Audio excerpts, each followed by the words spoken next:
ధన్యవాదాలు అధ్యక్ష.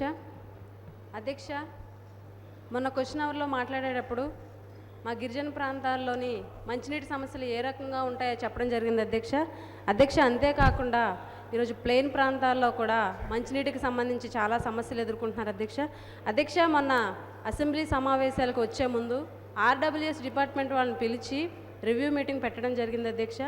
మీరు వేసవకాలం వస్తుంది, మంచినీటి సమస్యల నుంచి ప్రజలకి ఎటువంటి చర్యలు తీసుకోబోతున్నారని అడిగితే ఆర్డబ్ల్యూఎస్ డిపార్ట్మెంట్ వాళ్ళు ఈ ప్రపోజల్స్ ఇవ్వడం జరిగింది అధ్యక్ష. నేను ఎమ్మెల్యే అయ్యి 2 సంవత్సరాలు అవుతుంది అధ్యక్ష. ఈ 2 సంవత్సరాలు కూడా ఇవే ప్రపోజల్స్ చూపించి ప్రభుత్వం నుంచి ఫండ్స్ రాలేదని చెప్పడం జరిగింది అధ్యక్ష. నా నియోజకవర్గంలోని 5 మండలాలకు సంబంధించి కేవలం 107 బోర్లను ప్రపోజల్స్ పెట్టడం జరిగింది అధ్యక్ష. వీటి ధర కేవలం 58 లక్షలు మాత్రమే అధ్యక్ష. అంతేకాకుండా NRDWP ఫండ్స్ కింద మొత్తం 307 పైప్ లైన్లకి వాటర్ ట్యాంక్ సంబంధించి పెట్టడం జరిగింది అధ్యక్ష. దీనికి సంబంధించి కావాల్సింది 8 కోట్లు అధ్యక్ష.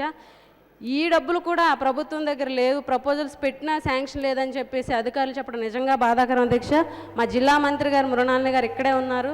దయించి సభ ద్వారాగా ఆవిడ స్పష్టమైన హామీ ఇచ్చి మా నియోజకవర్గ ప్రజలు మంచినీటి సమస్యల నుంచి బయటపడాలని కోరుకుంటున్నాను అధ్యక్ష.